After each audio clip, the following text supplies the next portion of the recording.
हर इंसान को कभी ना कभी लगता है कि अभी तो बहुत समय बाकी है। लेकिन क्या आपने कभी सोचा है कि भगवान हमें जाने से पहले 4 बार चेतावनी देते हैं, बस हम उसे समझ नहीं पाते। आज मैं आपको ऐसी कहानी सुनाने जा रहा हूं जो शायद आपके जीवन की सोच ही बदल दे। एक आदमी को मरने से बहुत डर लगता था। एक दिन उसे चतुराई सूझी और काल को ही अपना दोस्त बना लिया। उसने अपने मित्र काल से कहा, मित्र, तुम किसी को भी नहीं छोड़ते हो, किसी दिन मुझे भी ले जाओगे। काल ने कहा, यह मृत्यु लोक है, जो आया है उसे मरना ही है। सृष्टि का ये नियम है, इसलिए मैं मजबूर हूं। पर तुम दोस्त हो, इसलिए मैं जितनी रियायत कर सकता हूं करूंगा। मुझसे क्या आशा रखते हो, साफ साफ कहो। व्यक्ति ने कहा, मित्र, मैं इतना चाहता हूं कि आप मुझे अपने लोक ले जाने के लिए आने से कुछ दिन पहले कोई संकेत दे, ताकि मैं अपने बाल बच्चों को कारोबार की सभी बातें अच्छी तरह से समझा दूं और स्वयं भी भगवान भजन में लग जाऊं,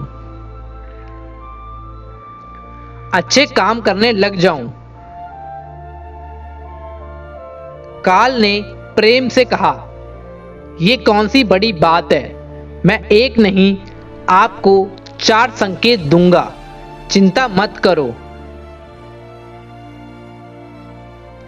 चारों संकेत के बीच समय भी अच्छा खासा दूंगा, ताकि तुम सचेत होकर काम निपटा लो।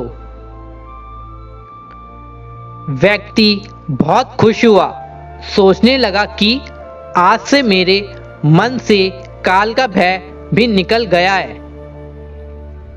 मैं जाने से पूर्व अपने सभी कार्य पूर्ण करके जाऊंगा, तो देवता भी मेरा स्वागत करेंगे। और वह फिर से दुनियादारी की बातों में लग गया और दिन बीत गए। एक दिन काल सीधा आकर खड़ा हो गया कि चलो मित्र, अब समय पूरा हुआ है, मेरे साथ चलिए। मैं सत्यता और दृढ़ता पूर्वक अपने स्वामी की आज्ञा का पालन करते हुए एक क्षण भी तुम्हें और यहां नहीं छोड़ूंगा। इस व्यक्ति के माथे पर बल पड़ गए और कहने लगा, धिक्कार है तुम्हारे जैसे मित्रों पर। मेरे साथ विश्वासघात करते हुए तुम्हें लज्जा नहीं आती? तुमने मुझे वचन दिया था कि लेने आने से पहले संकेत दोगे। मुझे बड़ा दुख है कि तुम बिना किसी संकेत के अचानक मेरे ऊपर चढ़ आए। मित्रता तो दूर रही, तुमने अपने वचनों को भी नहीं निभाया। काल हंसा और बोला, मित्र, इतना झूठ तो ना बोलो, मेरे सामने ही मुझे झूठा सिद्ध कर रहे हो। मैंने आपको एक नहीं 4 संकेत दिए थे, आपने एक भी संकेत को सही से नहीं समझा। व्यक्ति चौंक कर पूछा, कौन से संकेत? कोई प्रमाण है? काल ने कहा, मित्र, घबराओ नहीं, मेरे चारों संकेत इस समय आपके पास मौजूद हैं। मेरा पहला संकेत उस व्यक्ति के सिर पर चढ़कर बोला, आपके काले सुंदर बालों को पकड़कर उन्हें सफेद कर दिया। और ये भी कहा कि सावधान हो जाओ, जो करना है कर डालो। नाम, दिखावे और धन संग्रह के झंझटों को छोड़कर भजन में लग जाओ। पर मेरे संकेत का आपके ऊपर जरा भी असर नहीं हुआ। बनावटी रंग लगाकर आपने अपने बालों को फिर से काला कर लिया और पुनः जवान बनने के सपने में खो गए। कुछ दिन बाद मैंने दूसरा संकेत आपके नेत्रों के प्रति भेजा। नेत्रों की ज्योति मंद होने लगी, फिर भी आंखों पर मोटे शीशे चढ़ाकर आप जगत को देखने का प्रयत्न करने लगे। 2 मिनट भी संसार की ओर से आंखें बंद करके प्रभु का ध्यान मन में नहीं किया। इतने पर भी सावधान नहीं हुए तो मुझे आपकी दीन दशा पर बहुत तरस आया और मित्रता के नाते मैंने तीसरा संकेत भी भेजा। इस संकेत ने आपके दांतों को छुआ, हिलाया और तोड़ दिया।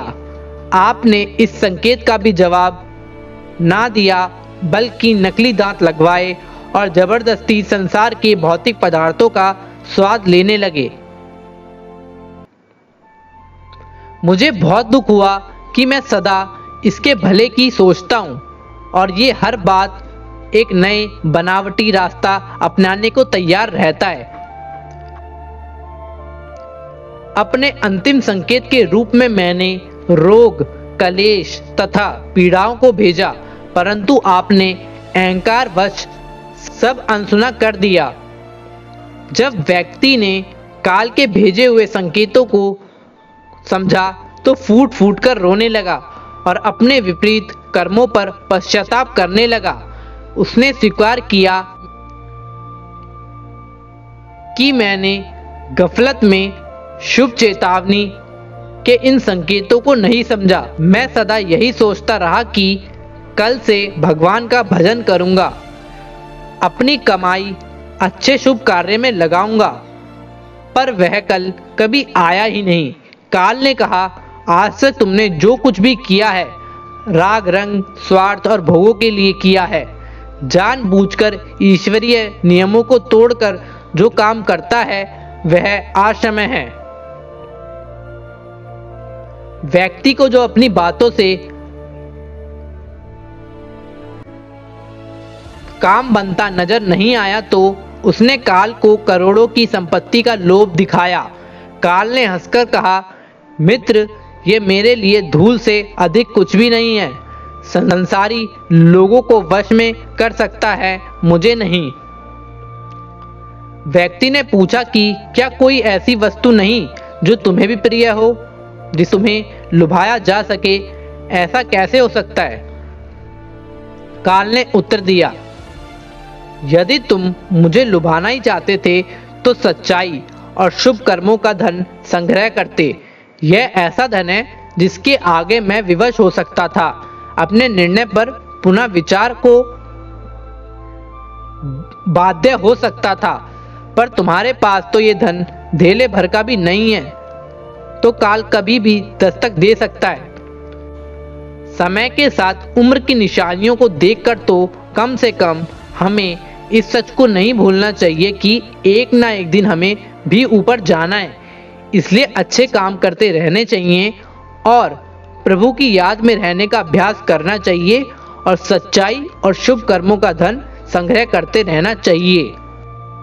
इस कहानी से हमें यह सीख मिलती है कि धनवान बनने के लिए एक एक कण का संग्रह करना पड़ता है और गुणवान बनने के लिए एक एक क्षण का सदुपयोग करना पड़ता है। इस जीवन का पैसा अगले जन्म में काम नहीं आता, मगर इस जीवन का पुण्य जन्मों जन्म तक काम